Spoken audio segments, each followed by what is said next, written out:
네, 안녕하세요. 신박사 인사드렸습니다. 2023년 12월 7일 신박사의 장마감 복귀 방송 하도록 하겠습니다. 오늘 시장은 지수는 조금 약세였는데요. 오늘 뭐 바이오 쪽에 비만 치료제 관련된 기업들 또 주요 기업들 강세를 보였죠. 그리고 이제 뭐 개별 종목 단으로도 최근에 이제 흐름들은 지수랑은 좀 이제 다르게 또 지수와 좀 무관하게 움직이는 종목들이 많이 나타나고 있는데요. 이런 것들이 이제 수급의 이동 차원의 흐름이라고 좀 보면 될 것 같고, 특히나 이제 그 연말 들어서 좀 하락하는 것들은 올해 내내 좀 상승했거나 오늘 큰 폭으로 좀 오래 상승했던 그런 종목군들 중심으로 이제 조정 약세를 보이고 있고, 거기서 나오는 어떤 차익실현 어떤 자금들이 주식시장 안에서 또 낮은 위치에 있는 또 내년도 유망할 걸로 전망되는 그런 쪽으로 이제 이동하는 그런 모습이 계속 관찰이 되고 있습니다. 뭐 대표적인 게 이제 비만 치료제 관련된 쪽인데요. 이런 쪽 기업들이 이제 오늘은 오늘 나온 기사는 아니지만, 로슈가 이제 최근에 이제 4조 원을 들여서 비만 치료제 관련된 기업을 인수했죠. 그런 내용들, 결국 이제 비만 치료제 관련된 기업들의 그 밸류업의 흐름들이 좀 전개되고 있고, 우리가 호재 나오는 시점과 주식이 상승하는 시점은 다를 수 있고, 뭐 동반될 수도 있고 한 건데요. 뭐 그런 부분에서 오늘은 그런 내용이 조금 더 의미 있게 반영된 게 아니었을까. 결국 이제 바이오 업종의 메가 트렌드 비만 쪽이 한국 증시에서도 시세적인 흐름으로 좀 연결되고 있다. 명확해지는 바이오 업종 내에서 추세적인 부분들을 확인할 수 있다. 이렇게 좀 정리를 할 수 있을 것 같고요. 그래서 지금 12월 들어서는 어느 정도 윤곽이 많이 나타나고 있어요. 내년도 최근에 제가 자율주행 관련된 내용들을 많이 짚어드렸는데, 그런 것들이 결국 이제 내년도 우리 투자 전략에 좀 담겨져야 될 그런 내용들이 아닐까 생각이 됩니다. 오늘 시장 정리해보면서 필승의 전략 한번 세워보도록 하겠습니다.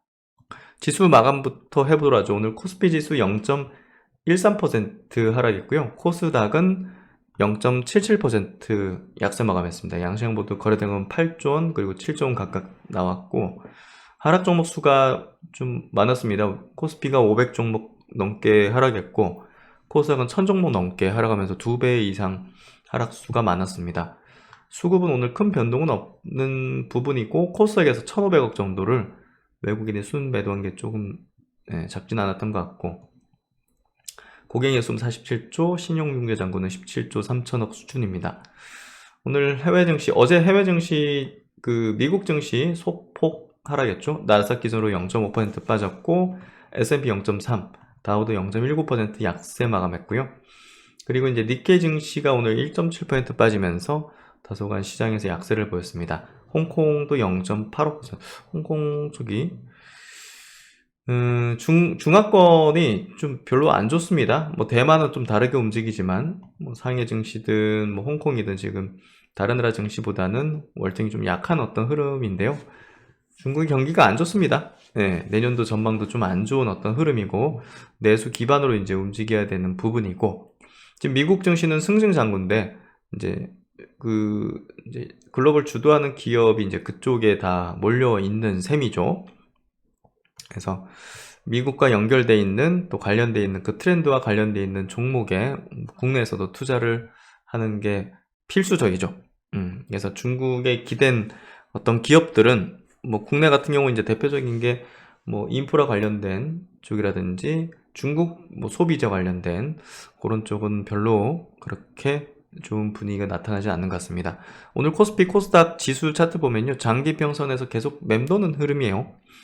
코스닥 증시도 21선 금방 흐름이고, 오랜만에 이제 업종 차트 보면요, 헬스케어 업종 이제 바닥은 좀 다져가는 흐름이 되고 있고, IT 소프트웨어 이제 바닥 탈출하는 모습들 전개되고 있죠. 2차전지 업종도 이 정도는 이제 충분히 가격 조정을 받았다. 그러면 이제 기간 조정 들어가는 거 계속 말씀을 드리고 있습니다. 게임 업종도 이제 바닥은 탈출하는 모습 속에서 이제 장기평 부근으로 올려 세우는 형태. 또 이제 반도체 업종은 꾸준하게 이제 올해 내내 이제 상승 추세를 계속 보였거든요.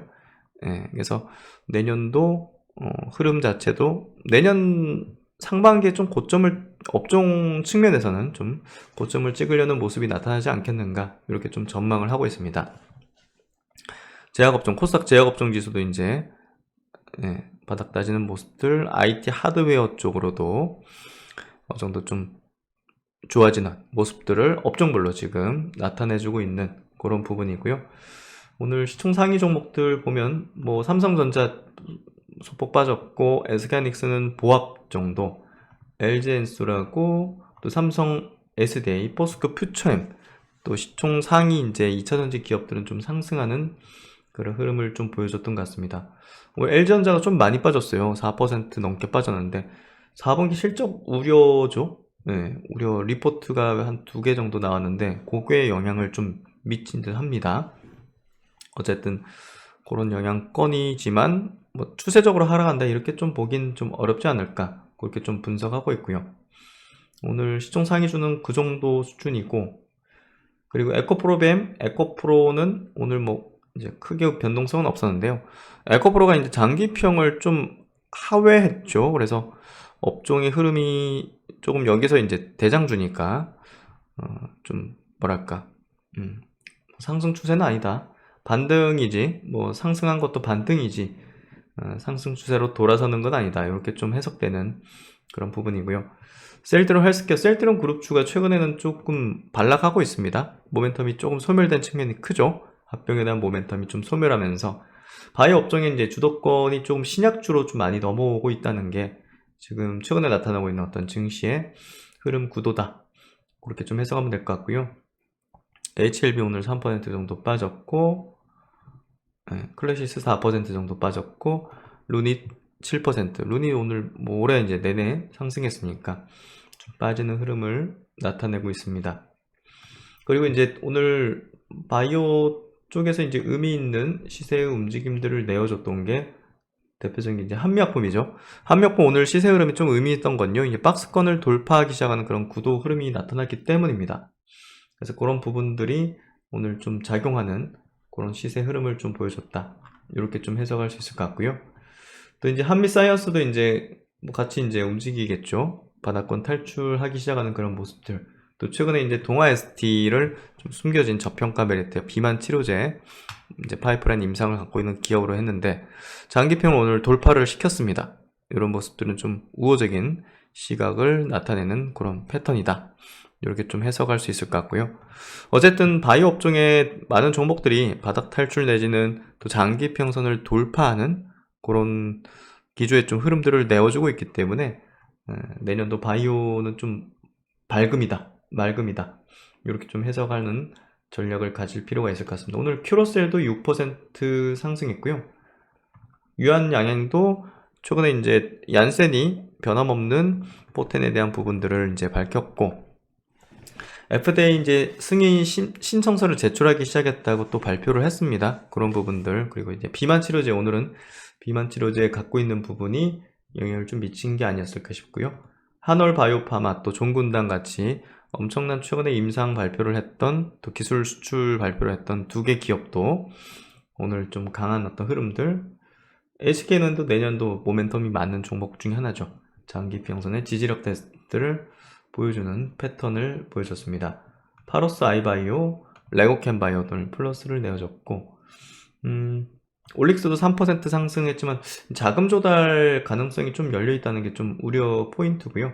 또 티움바이오가 6% 상승하면서 바닥권 탈출의 기초를 좀 다지는 그런 형태가 되고 있습니다. 좀 저평가되어 있는 것 같아요. 밸류상. 사이토젠도 15% 상승하면서 오늘 거래량을 좀 늘리면서 우호적인 흐름들을 내고 있고, NK맥스 3% 상승, 나이백이 오늘, 이게 오늘 좀 중요했던 것 같아요. 호재에 반응했다는 거죠. 노화 역전 펩타이드 개발 특허 출원 완료해서 이런 호재에 좀 반응한 거죠. 이게 뭐 실질적으로 임상 올라오고 뭔가 가시적인 어떤 성과를 나타내고 이런 건 아니지만 바이오 업종의 풍향이 바뀌었다는 게 이런 데서 좀 우리가 확인할 수 있는 부분이죠. 펩트론, 이제 비만 치료제 관련된 기업들 오늘 전반적으로 강세를 띠는데 일조를 했고요.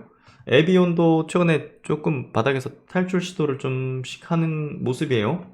녹십자도 최근에 바닥권 탈출에 장기평 돌파의 어떤 흐름들을 내어지고 있는 상황입니다.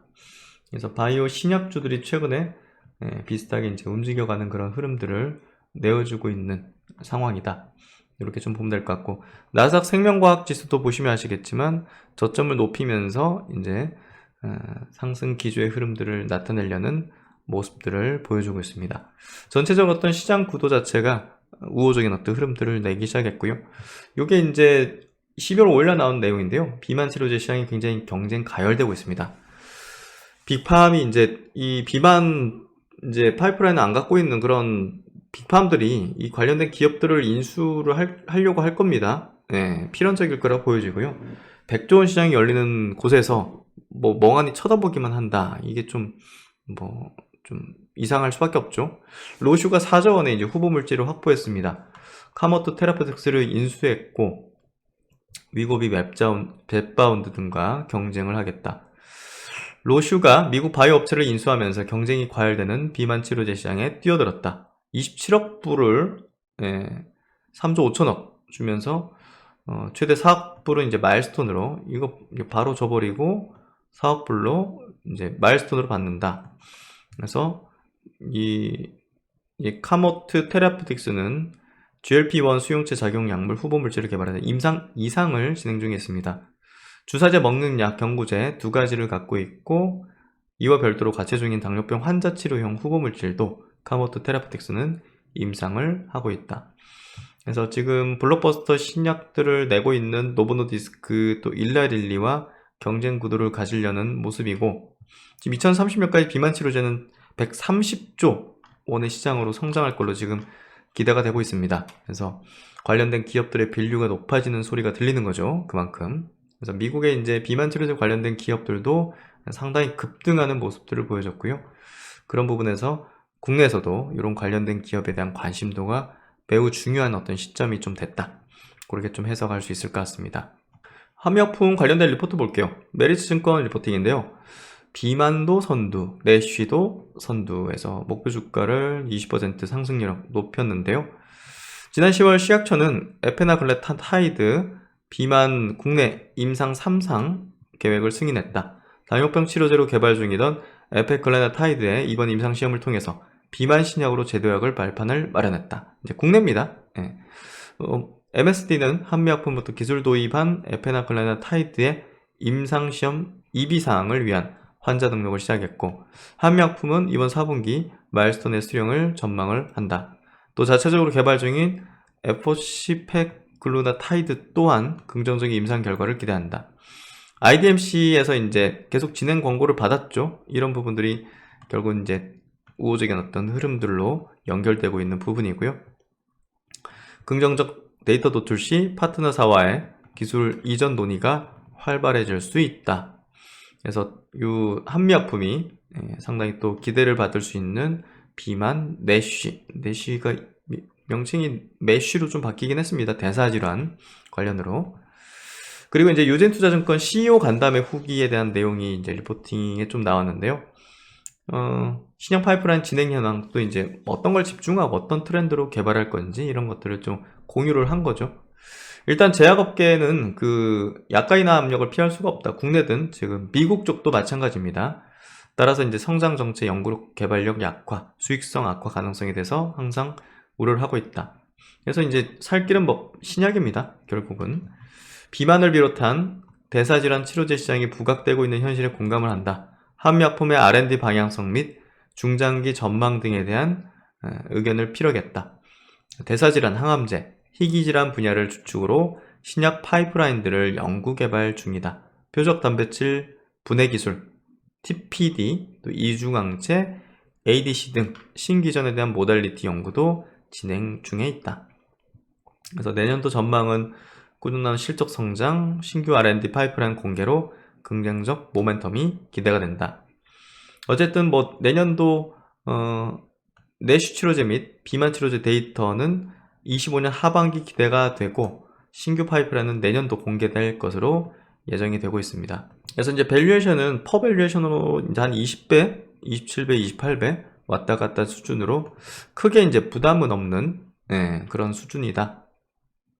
그리고 이제 유한양행 관련된 리포트도 한번 체크해보죠. 메리츠 증권이고요. 번데기에서 나비로. 이게 이제 마리포사가 나비라는 표현입니다. 우리가 폐 모양이 나비랑 흡사잖아요. 그래서 이제 그렇게 잡은 것 같고요.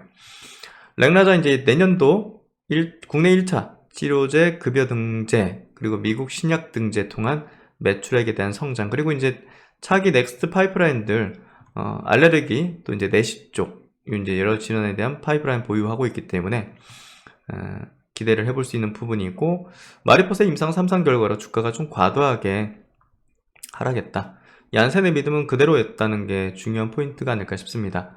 렉나자의 다소 아쉬운 성공해서 성공인데 조금 아쉬운 부분이 있다. 근데 뭐 완벽한 이야기 없죠. 예, 그래서 이게 뭐 표현하기 나름이에요, 사실.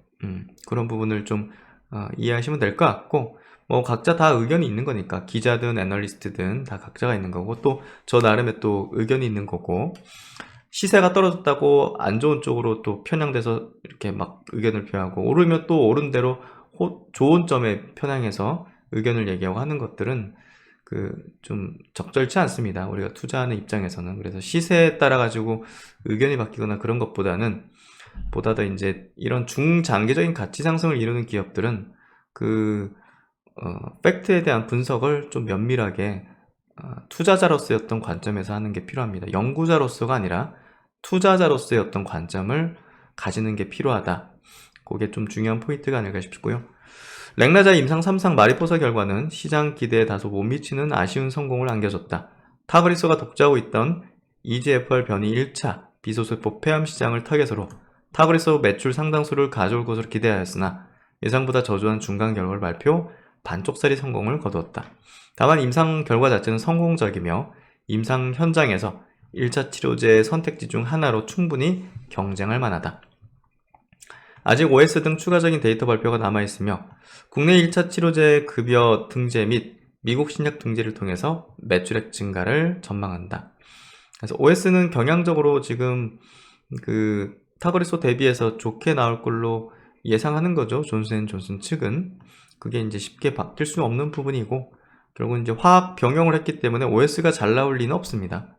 그래서 그런 부분에서 렉나자 아미반타맙 병용 임상에 아마 성공적인 OS 발표가 내년도 있게 될 걸로 예상이 되고요. 알러지 또 내시 파이프라인이 이제 후속적으로 있습니다. 이런 부분들도 이제 아직은 밸류적으로 반영되지 않은 부분이다. 이렇게 좀 본다면 여전히 유한양에 대해서는 좀 과도하게 주가가 빠져서 다소 좀 낮은 밸류를 형성하고 있다. 이렇게 좀 생각하면 될 것 같고요. 그래서 이제 뭐 마리포사 임상에 대해서는 뭐 각자 뭐 분석가마다 다 의견이 다를 겁니다. 하지만 가장 그거에 대해서 잘 알고 있는 쪽은 존슨앤존슨입니다. 존슨앤존슨이 6.5조의 매출 전망과 또 이제 27년도 20억 불, 3, 4조의 어떤 매출 전망, 또 FDA 신청을 이제 시작했습니다. 변함없는 1차 치료제에 상당한 시장을 뺏어올 거라는 확신을 가지고 있는데요. 그만큼 뭐 해석하기 나름이다. 이렇게 좀 해석하면 될 것 같습니다. NH투자증권에서도 이제 유한양행 관련된 리포팅이 나왔는데요. 얀센 애널리스트 컨센 대비 2배로 본다. 제목을 좀 재밌게 쓰신 것 같은데요.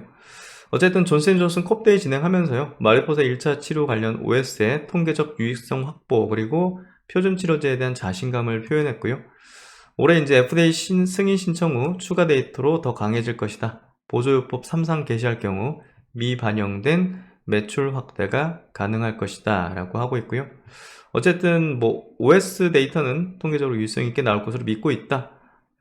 타브리소 화학 병용 임상 3상은 1차에서 지금 화학요법을 썼기 때문에, 나중에 이제 지푸라기 잡는 그런 사람들에게 이제 병용하는 거기 때문에 OS는 독성을 높이면 효능은 좋을 수밖에 없다는 거 뻔한 거죠.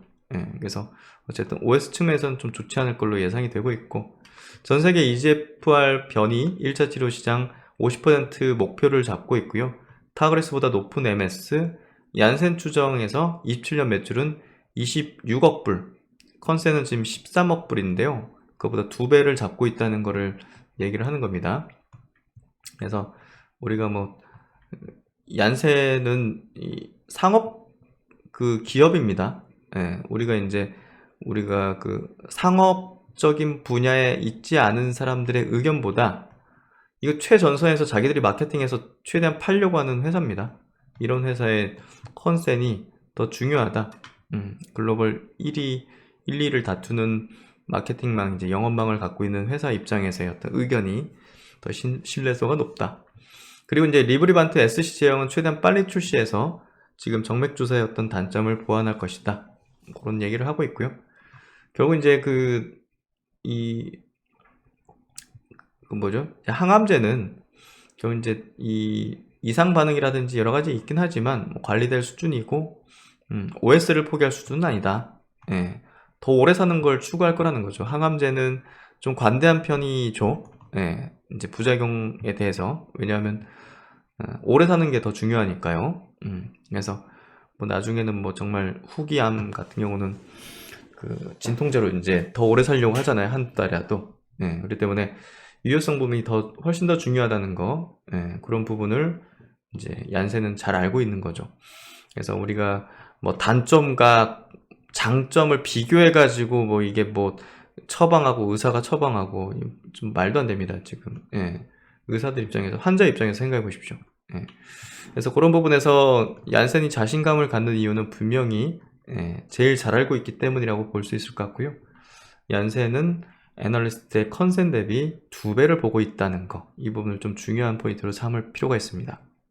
그래서 이제 오늘 바이오 업종이 상당히 또 좋은 어떤 흐름들을 내어주면서 내년도에 어떤 시장 전망을 어느 정도 이제 바이오 업종에 대해서 가질 수 있는 전략들을 가질 수 있는 그런 부분들이 펼쳐지고 있다.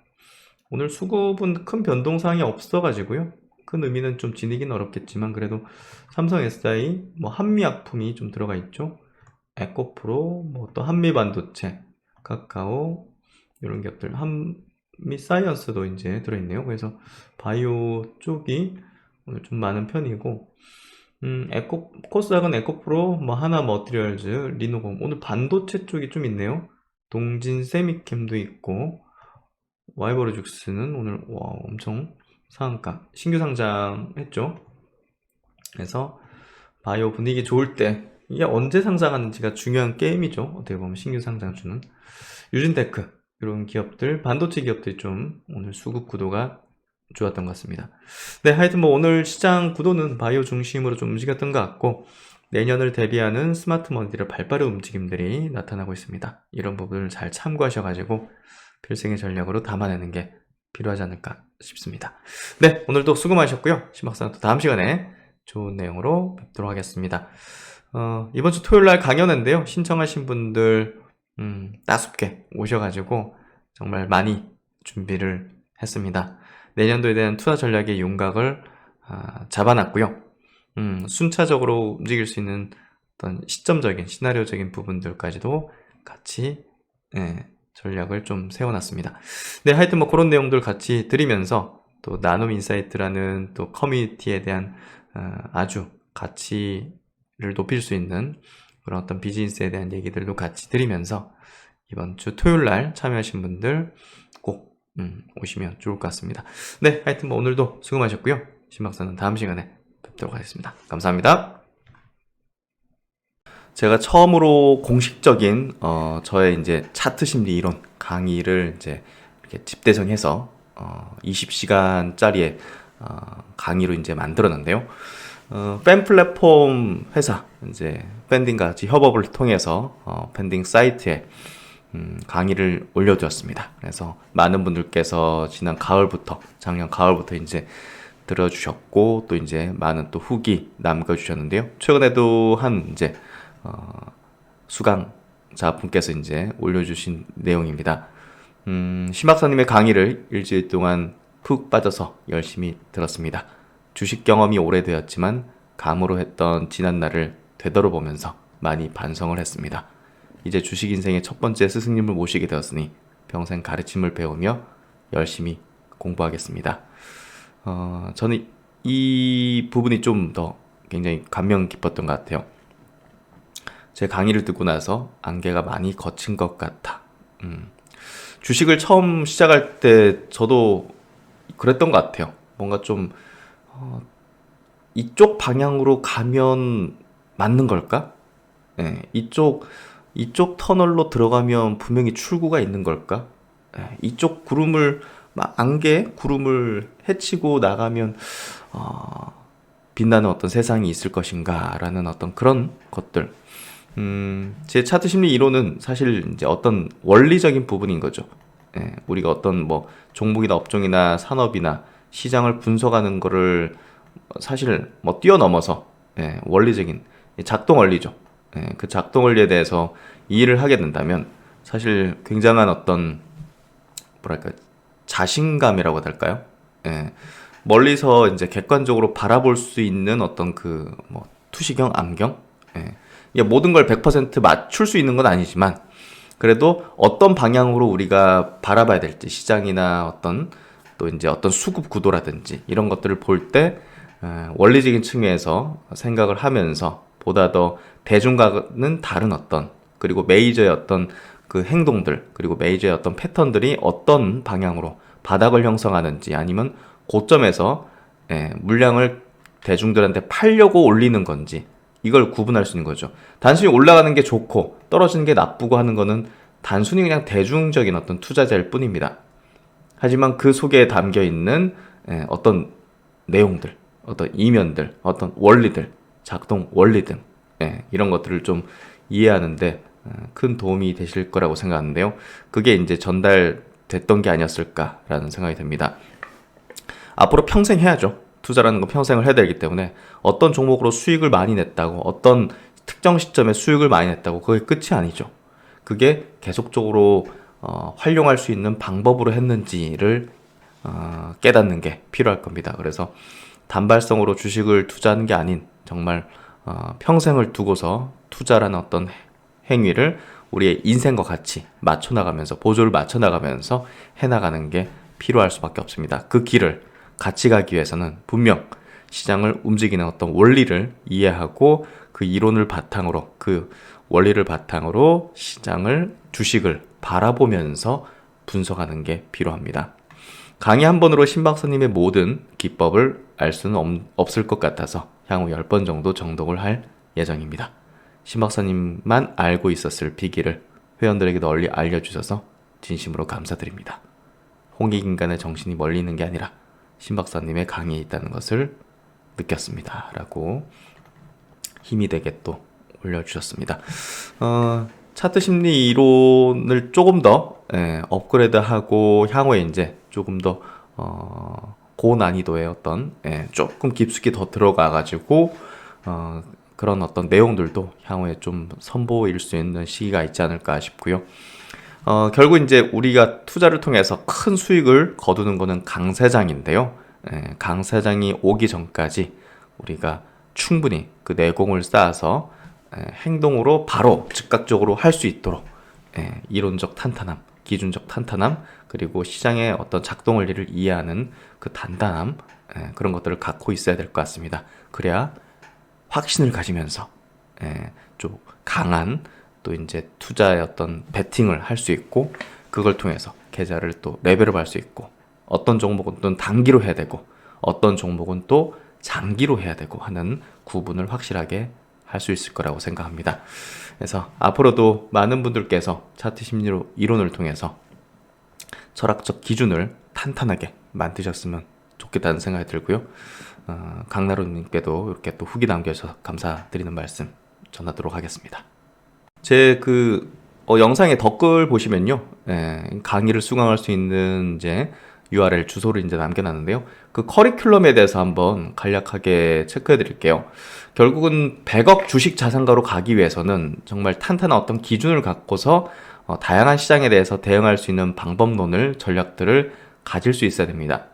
그래서 여기 이제 미리 보기 영상, 이건 누구나 볼 수 있게 열어놨는데요.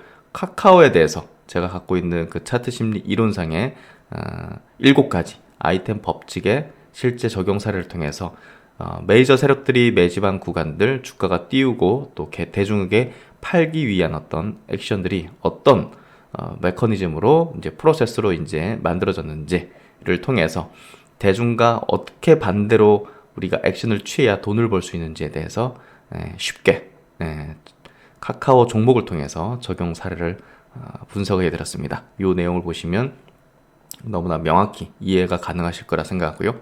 차트 심리 이론 강의를 들어가기 전에 앞서서 우리가 이해하고 있어야 될 여러 가지 어떤 내용들, 인생 설계에서 주식 투자의 어떤 의미가 어떤 것인가, 재산을 물려받지 않고 자수성가하기 위해서 어떤 방법론을 찾아서 들어가야 되는가, 그리고 신 박사가 그동안 가졌었던 고수 투자자와의 어떤 조후, 이제 조언, 그리고 가르침, 이런 것들을 통해서 어떤 시행착오를 통해 앞으로 이제 개인 투자자들이 성과를 내지 못했던 이유를 극복할 수 있는가, 그걸 뛰어넘어서 메이저 눈을 가지기 위해서 주식시장의 실상에 대한 어떤 깨달음을, 어떤 것들을 가질 수 있는가, 이런 것들을 좀 이해시켜드리는 시간을 가지고요. 또 이제 100억으로 가기 위해서 어떤 방법론을 가지고서 어떤 순서로 하는 건가, 뭐 처음부터 막 장기 투자 뭐 이런 기보다는 우리가 뭐 1000만 원을 가지고서 100억으로 가기 위해서는 순서를 어떻게 가지는 게 필요할 것인가, 많은 이제 100억 이상을 벌어들인 투자들을 이제 통해서 그 방법론이 어떻게 하는 게 가장 효율적일 것인가, 단기 트레이딩도 무시할 수 없을 뿐더러 또 강세에 갔을 때 주도 업종에 집중하는 거, 또 장기적인 어떤 투자에서는 시대 성장주에만 투자 전략을 가져야 되는데 그게 어떤 전략인지, 이런 것들을 순서를 통해서 젊은 분들께서도 20, 30대 젊은 분들께서도 1000만 원, 2000만 원을 가지고서 어떤 방향으로 투자 방법을 공부를 해나가야 될지에 대해서 추천을 해드리는 시간입니다. 그리고 이제 결국은 5%의 상위 5%에 이기는 투자자가 되기 위해서 알아야 될 것들을 해서 결국 이제 이번 뭐 동학개미 운동 통해 가지고 다소 깨닫는 부분이 있을 거라고 생각하는데요. 메이저와 대중은 시장에 대한 인식의 차이를 반드시 갖고 있습니다. 그리고 포머 현상을 통해서 대중적인 최면 현상이 역사적으로 어떻게 벌어졌는지에 대해서 간략히 이야기 드리면서 결국은 이번에도 뭐 패닉 바잉 현상 같은 것들이 있었죠. 이런 것들은 역사적으로 계속 반복이 되었었습니다.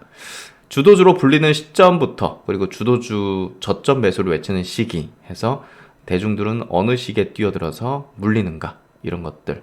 그래서 투자 가치관의 확립의 중요성이 중요하다는 것을 다시금 이야기 드리는 시간.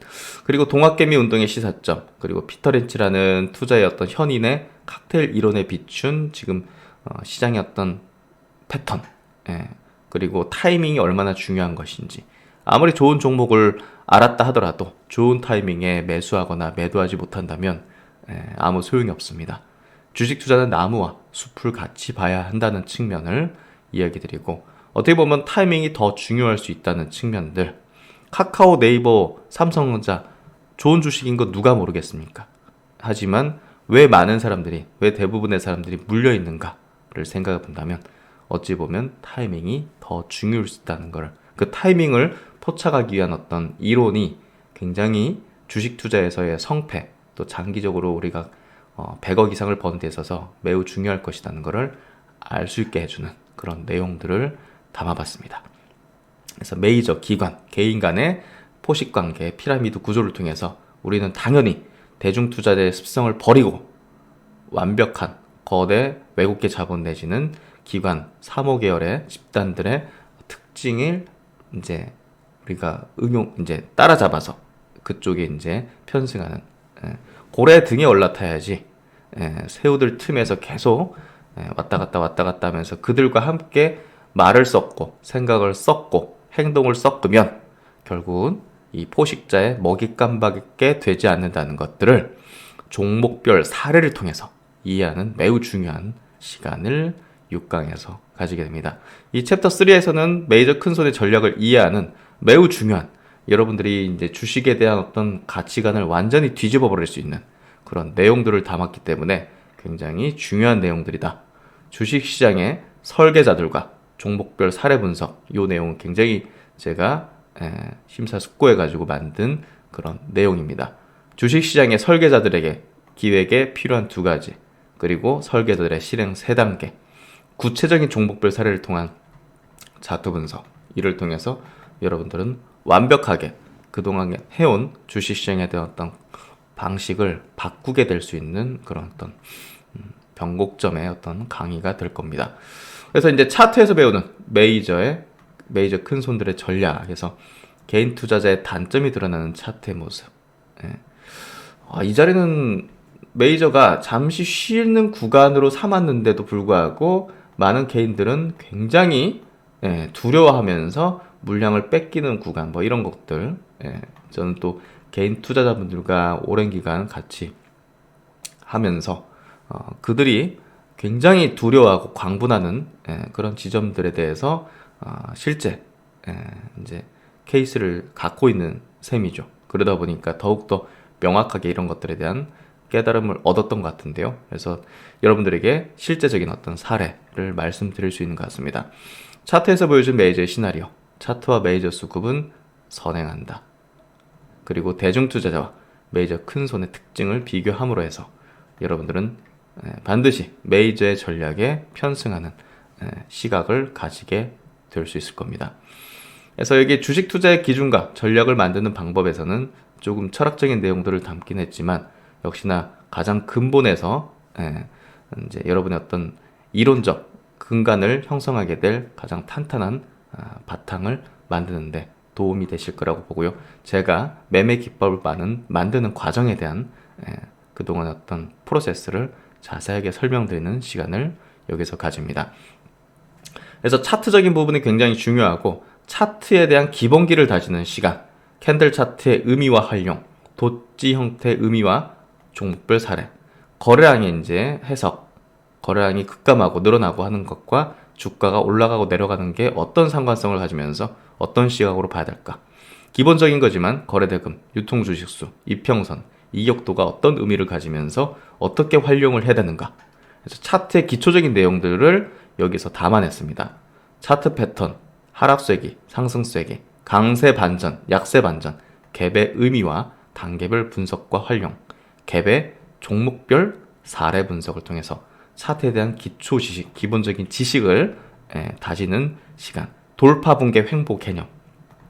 이거는 뭐 주식뿐이 아니라 모든 어떤 자산에 통용될 수밖에 없는 방법입니다. 코인이든 뭐 해외 선물이든 파생이든 뭐 원유 선물이든 뭐 이런 것들 다 이제 포함되는 개념이죠. 차트의 돌파, 붕괴, 횡보 개념 사례 분석을 케이스 스터디를 통해서 자세하게 이해시켜드리는 시간. 그리고 이제 차트에 대해서 전혀 모르시는 분들이 이번 강의를 통해서 기본적인, 기초적인 내용까지 완벽하게 실제 사례를 통해서 이해할 수 있는 그런 시간을 가지게 될 것이고요. 골든 크로스, 데드 크로스, 이걸 어떻게 활용해야 되느냐? 개념은 알겠는데 아는 분들은 많죠. 근데 어떻게 활용해야 되느냐? 이 부분. 결국 주식시장은 실전입니다. 이론을 가지고서만 알고 있다고 뭐 그 사람을 어떻게 전문가라고 칠할 수가 있겠습니까? 이걸 실제 시장에서 어떻게 활용했는지, 어떻게 활용하는 게 올바른 방법인지를 아는 것이 핵심인 것이죠. 그래서 헤드 앤 숄더 패턴의 개념과 두 가지 패턴, 그리고 이를 활용한 주식 선물 매도 전략. 결국은 주식시장은 계속 상승만 하는 게 아니기 때문에 매도 전략을 할 수 있는 그런 하락장에 대한 어떤 대응 방식까지 이 차트를 통해서 우리가 이해를 해볼 수 있습니다. 그리고 매우 중요한 부분, 정배열과 역배열 관련된 이론을 종목별 사례와 활용 방법을 정확하게, 매우 중요한 겁니다. 그래서 앞선 이제 차트의 기본적인 개념들, 이런 개념들을 모두 이해하고서 가장 중요한 이 정배열과 역배열을 이제 이해하는 이 시간을 1, 2부로 조금 길게 담았습니다. 결국은 저는 이 차트 심리 이론 강의를 이론적인 부분을 같이 결합해가지고 아주 초보자들도 쉽게 이해하고 활용까지 할 수 있도록 만들기 위해 굉장히 고심했고요. 20시간 강의를 만들기 위해서 저는 뭐 이거를 3달 동안 거의 주말도 없이 만들었으니 그 10배 이상의 시간을 들여가지고 만들었다 보시면 되겠죠. 그래서 신규 상장 종목의 거래 전략에서 요것도 굉장히 최근에 보시면 여러 테마주들이다라든지 이런 것들 보시면 신규로 상장한 종목들이 더 강하게 상승하는 걸 볼 수가 있습니다. 그 이유와 그걸 또 어떻게 활용하고 어떤 구간에서 매수 타이밍을 가지는 게 최적일지에 대한 핵심적인 내용들을 한번 전략상 이렇게 기준을 가지고서 담아봤습니다. 그리고 이제 앞선 강의는 모두 이 차트 심리 이론의 7가지 법칙을 보다 확실히 이해하기 위해서 삼았던 그런 이제 프리코스라고 볼 수 있는데요. 이제부터가 핵심이죠. 차트 심리 이론의 아이템, 결국 제 주식 이론의 결정체고요. 시장의 불변적인 원리를 7가지 법칙으로 설명을 했습니다. 종목의 선택과 비중의 조절, 그리고 매수, 매도 타이밍을 결정할 수 있는 그런 기준점을 이제 이 아이템 기본 7가지 법칙을 통해서 이해할 수가 있고요. 21년도 1월이 굉장히 중요한 결정했던 시점이었던 이유에 대해서 명확하게 이 이론으로 설명을 해드리고 있습니다. 그래서 아이템 이론이 뭐 1번, 2번, 3번, 4번, 5번, 6번, 6번은 지금 3부로 굉장히 길게 돼 있죠. 정확한 어떤 종목별 사례, 분석, 또 활용하는 방법까지 타이밍에 대한 부분을 기준점을 가질 수 있게 하는, 또 종목을 선정하는 기준을 가질 수 있는 그런 부분들. 결국은 시대 성장주하고 아이템이 결합될 경우에는 주도주가 탄생하게 되는데요. 최근에 이제 급등했던 에코프로 PM, 또 코스모 화학이라든지 나노 신소재 같은 기업들이 아이템 법칙에 정확히 부합했던 그런 종목군이었죠. 그래서 결국은 차트 이론이지만 이 차트 이론은 당연히 시대 성장주하고 결합을 했을 경우 가장 폭발적인 이제 상승을 하는데, 그 이유는 당연히 메이저들도 이런 그 성장주, 시대의 성장주 쪽에서 매집을 하기 때문이죠. 그러니까 물량을 가장 많이 가져가려고 하기 때문에 그게 이 법칙에 포착이 되는 거라고 보시면 될 것 같습니다. 메이저 포착 기술, 메이저 포착 법칙, 그거라고 보시면 되겠죠. 그래서 이 아이템 법칙을 통해서 21년도 1월달 셀트론 그룹에 대한 매도 의견을 드렸던 이유였는데요. 이거에 대해서 자세하게 설명을 하고 있습니다. 매도 결정의 근거는 당연히 차트 심리 이론이었고, 대중적인 반응을 통해서 천정권의 시그널을 파악을 했었고, 셀트론 헬스케어와 제약의 시작의 끝은 아이템의 출현이었다는 점. 그래서 매도 타이밍에 대한 부분도 이렇게 기준점을 두고 설명하는 이런 어떤 내용들을 담았고요.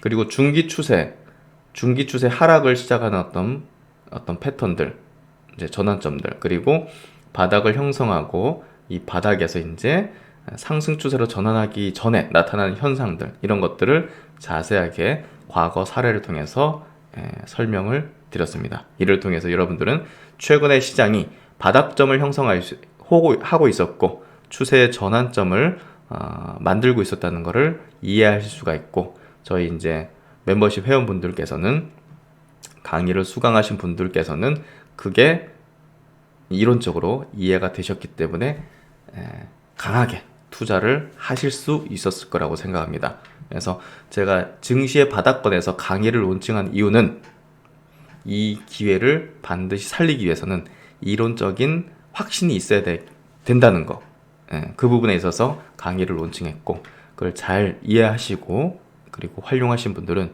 지금 그래도 상당한 계좌의 회복과 또 자신감, 그리고 앞으로 계좌가 레벨업 될 거라는 희망을 확실히 가지고 계실 거라고 생각합니다. 그런 부분에 있어서 결국은 차트 심리 이론은 여러분들에게 희망과 또 계좌 레벨업을 통해서 자산가로서의 어떤 길을 갈 수 있다는 그런 어떤 확신을 가질 수 있다는 거죠. 그래서 주도 업종 집중 투자 전략은요, 결국은 주도주에 집중 투자를 해야 된다. 그래서 최근에 2차전지 업종이 신고가 흐름을 내는데요. 뭐 저희는 당연히 이거를 미리 감지했고 미리 포착을 했고 차트 심리 이론에 의해서 이해를 했기 때문에 많은 분들께서 수익을 내고 계신 거라고 봅니다. 그래서 결국은 낮은 지점에서 주도주 선침의 전략을 위해서는 이 주도 업종의 집중 투자 전략을 이해를 하고 있어야 된다. 그래서 그 뒤로 이제 실전 투자 활용에 대한 설명들을 이렇게 또 이야기를 드리면서 총 20시간에 걸치는 20시간을 넘는 차트 심리 이론의 강의를 이렇게 좀 올려드렸고요. 이 내용을 통해서 여러분들은 확실한 자신감, 그리고 희망, 100억 주식 자산가로 갈 수 있다는 그런 로드맵을 스스로 만들 수 있을 거라 봅니다. 그 동행길 신 박사가 같이 하도록 하겠습니다.